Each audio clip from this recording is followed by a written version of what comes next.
I'm Grant Stern for Pinac News, and we're here today with Sam Corum. Sam is a very widely published freelance photographer and journalist, and he's been covering the riots in Baltimore as a photojournalist. His images are featured in places like the Rolling Stone, or if you've ever heard of this other bigger television show, The Daily Show with John Stewart. Sam, thank you for joining us today on Pinac Live. Thank you. Glad to be here. So, Sam, tell our audience a little bit about your career in photojournalism. What do you do, and where does it take you? I got started in photography in high school, and then out of high school, I joined the Marines as a combat photographer. And so I was in the Marines. That was my job, to take pictures. I went Seems to like a Iraq useful twice. skill. Seems like a useful skill to have on the streets of America these days. Yeah, in a lot of different places. It helps. It Okay. definitely helps. It helped on Monday night. Oh man. So you went to Iraq. Yeah, Uh, how many times, and I for went how long? twice. First time was in 2005, 2006, and then I was there for all of 2007. Wow, that's a pretty long time. So you were there for like 20 months, 24 months. Yeah, about that.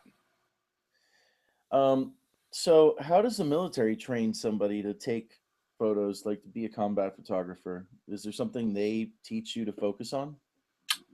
Um,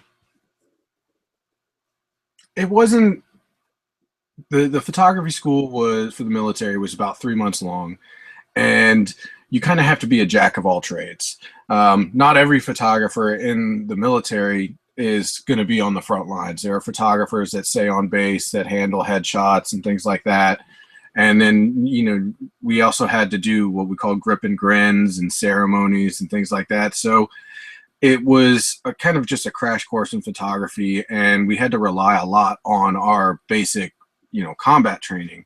Um, we had to go through, combat school and boot camp, just like every other Marine.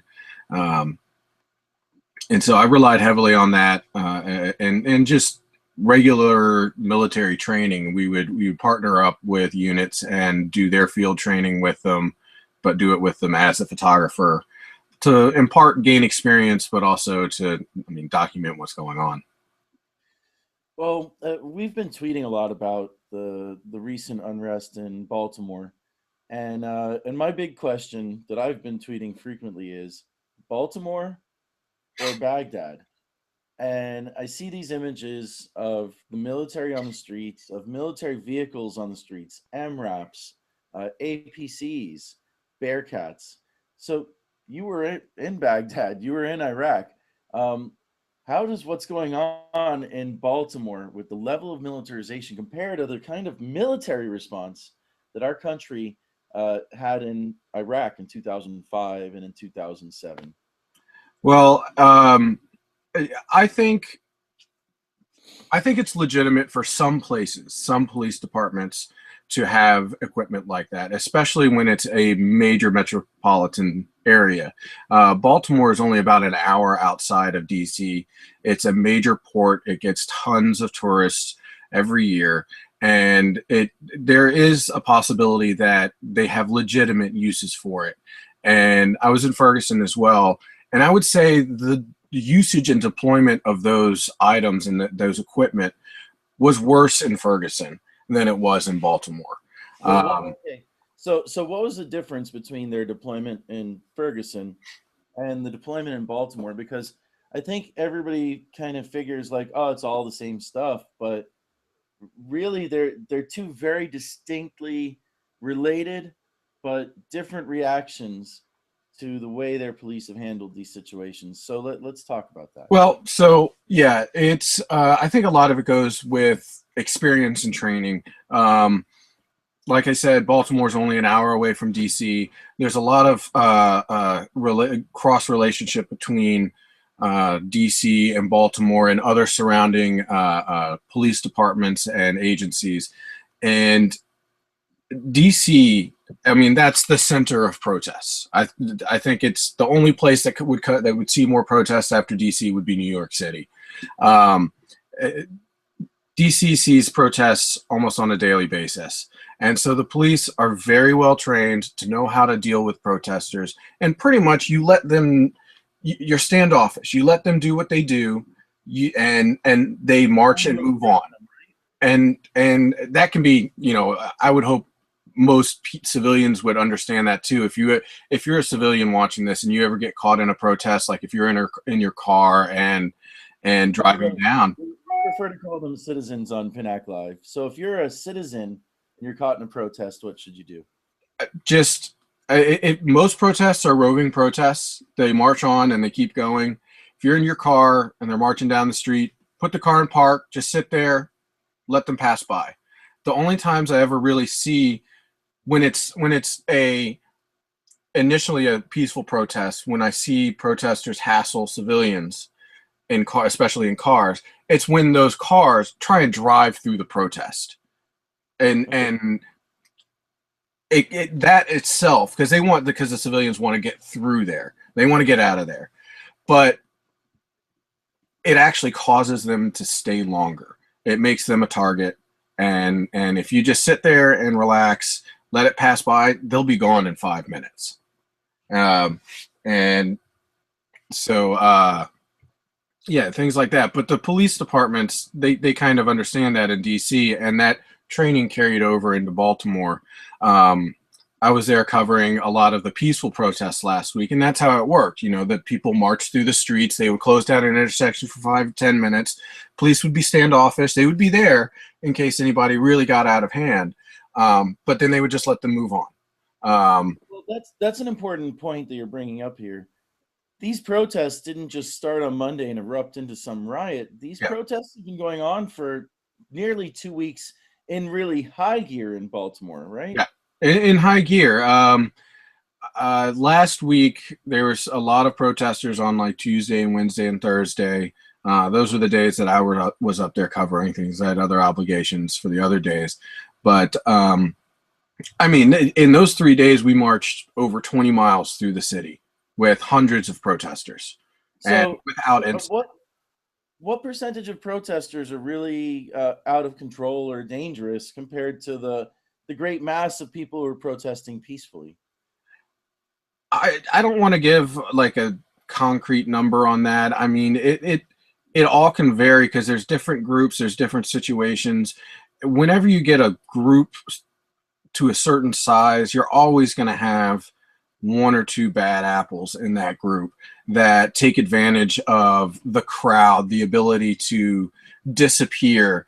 They'll cover their faces, do something to instigate the situation, and then they'll run into the crowd, take their cover off, and then be done. And it's very difficult to identify all those people all the time because of that fact. And that doesn't help the situation because it will cause the police to react, and then the police react, and then the protesters who are generally peaceful will react back, and it's just an exchange that goes back and forth. Eventually it gets to a point where it's out of control. So I was watching a clip from The Daily Show this morning with John Stewart and shared it over to you. And I thought he made a great point that, there's been riots in mostly, white communities in middle America just in the last, not just in the last year, like over the years. It's not like an uncommon occurrence either. A lot of times it occurs with younger people, which all reports that I've seen say was a big factor in Baltimore. Schools let out and a lot of younger people got violent. Can you confirm that it was really the people that were violent were younger mostly, and that was a big well what I saw on Monday was a lot of that. I was covering Freddie Gray's funeral, and right when the funeral ended, or the ceremony ended, we rushed to the cemetery, and the cemetery had a standing restriction on photography and video on the cemetery grounds. So we heard about the mall It was kind of blowing up on Twitter a little bit, so we headed over there. And when we got there, there's the mall, and directly across the street is a high school, a very large high school. Okay. And there were just kids streaming out of the high school. And I was looking into some reports this morning. A lot of inner cities, they don't have a standing bus system for school buses. They use public transportation. Okay. Okay. DC does that. Baltimore does that. They give the students, free rides on the sub or the bus systems and the subways. I'm one of the 1,000 or so people in the city of Miami that actually had the same school transport situation Yeah. back in the 1990s when I was in high school. And so I can relate. It's actually like very liberating because it lets teenagers and high school students really roam the entire city freely and grow up with some independence. So Yeah. that's a great thing when it works in that way. Yeah, but what had happened that day is, so they had to cross the mall grounds to get to a major bus hub, and that bus hub, had been eventually been shut down because of the protests, and so a lot of the students were caught there and couldn't leave. Um, but Oh, okay, okay. So there was some let's say bad luck. I mean, taking all these students who basically would otherwise hop on a city bus and leaving them idle. yeah, yeah. And but also there were reports on Twitter that they were planning on doing protests there of causing mayhem, and so I don't think all of them were initially there to do it, but some of them that were there to do that, and that was a problem. And uh, it eventually got out of hand because the police didn't want to beat up on a bunch of kids, um, and so they were restrained. But it just kind of I think some of them felt that was an excuse to act the way they did, and they started throwing rocks, bricks, glass bottles, and they weren't just targeting police; they were targeting media. I took a giant rock to the shoulder, and Whoa. yeah, so I was out of commission yesterday because I was getting this checked out. I kept shooting for the rest of the day, but luckily no break. So I mean, they were, and I got this helping a videographer that was getting jumped by a group of protesters and punched in the face. And Well, yeah, I mean, my question to you as somebody who's been to war and seen a riot on the streets is that during your experience in Iraq, did you ever see American soldiers do anything similar to what the Baltimore PD did, where they were under attack by a civilian population during a protest, and then turn around and take the rocks that the protesters were throwing and throw them back at the civilians? I mean, did you ever see anything like that in Baghdad? uh, well, I wasn't in Baghdad; I was in Fallujah. Oh, I'm sorry, It's okay. sorry. It's Little okay. different conclusion. Um, but I mean, I never really saw a standing protest in Iraq. Okay. Um, and I was there after the major pushes. I was in a Fallujah out after the major battle, and so it was more of a kind of a police action than a standing combat zone. But I mean, it was still a combat zone. Yeah, It seems like the police action going on in Baltimore right now, and they're using the same gear. So I'm just trying to compare apples to apples here. yeah. It's a different situation because as Marines, if they felt threatened, they had the ability to use lethal force to defend themselves immediately, and there was no question with that. Only the last part is different, though. The lack of question. I mean, the Baltimore PD is known for their lethal force. That's kind of what caused all this. So it's just it's one of these things. Like I grew up being told that there was this posse comitatus act, and troops can't be used inside the United States, and and all of a sudden, like post 9/11, our police have become very militarized. So that's why it's a big concern. Yeah, I think the Baltimore police have been very restrained, especially compared to Ferguson, in the usage of the force. They use the riot gear and the shields liberally, but a lot of the vehicles, like the armored vehicles they use, they must be from the 80s. They're very old. They're meant to be, just have armored sides. They're not like the MRAPs that are meant to take bomb blasts from the bottom. Um, so there's a difference there. In Ferguson, it was, Well, last night I watched CNN for a few minutes, and yeah. they were like, "Hey, here's an MRAP, here's a Bearcat, here's an APC." Were They those National Guard ones, or were those police department ones? Because they might have brought in military police vehicles as well. Yeah, we saw quite a few of those. I saw some vehicles, and watching Twitter, you'd see armored vehicles that say police. But the MRAPs, I mean, again, it's not so much what agency is it from. Yeah, It's just these are the vehicles of war. yeah. Well, and granted, you didn't see those until shit really hit the fan.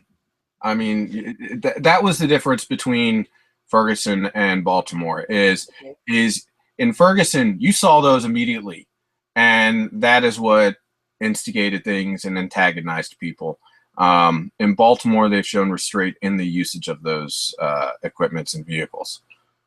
So, I mean, what is it that really like impacts people when they see these photographs that you're taking enough that John Stewart puts them on essentially the front page of his show? I mean, we were looking at a video that a friend of mine who runs OccupyDemocrats.com shared, Mm-hmm. 7-minute clip, and the theme of the clip is why doesn't the media cover Baltimore unless there's a riot? And they landed right on your photo of a burnt out car. What is it that impacts people about your photography in particular? Oh, I don't know. The best answer you could get is asking them. I just take the pictures, and I've been doing this long enough that I guess I rely a lot on what I call subconscious shooting, Okay. and I take a lot of pictures. I don't remember how many pictures I took from that night, but I mean, just for example, I do weddings as well. I took a wedding on Saturday. I did 6,000 pictures, and I would give the client 500 pictures. So I can shoot a lot of pictures. 6,000 pictures, riot 7,000. We'll see. Yeah, I haven't even looked at the numbers of how many I've taken, but I just try and catch the emotion of what's going on. A camera can be a great tool because it can record everything, but then it can also zoom in and record one thing. And some of that can be good and bad. We as journalists, we try to be as objective as possible, but inherently just the fact of us being there makes the coverage subjective. And so once I think it's important to realize that. So when I take my pictures, I try and get everything. I mean, when I send my pictures to my editors, I send them a broad edit of, good stuff, bad stuff, sad stuff, happy stuff, detail shots, and they put it out there. And then from there, I don't have any control of who picks up what and runs it where. So I mean, I just try and get the emotion. Like the picture that ran on the Daily Show. It was, I wanted to. The police had been blocking those cars because they were protecting the firefighters putting out the fires. And then once the fires were out, even though some of the major fires were out, some of the cars were still burning a little bit. They withdrew, and there was still the smoke in the air. So I wanted to get the police lines in the background. In the right corner, you can see one of the armored vehicles, and then in the foreground, the burning vehicles with the smoke rising. And so I try and tell a larger picture in one picture. Okay. So where else are your photos featured right now, and then in general? Because I know, we checked out the Rolling Stone article. There's a photo that you took of a protester throwing like I don't know what he It's was a throwing. liquor bottle. They were looting a liquor store at the corner. Okay. But what other outlets do you sell your pictures off to?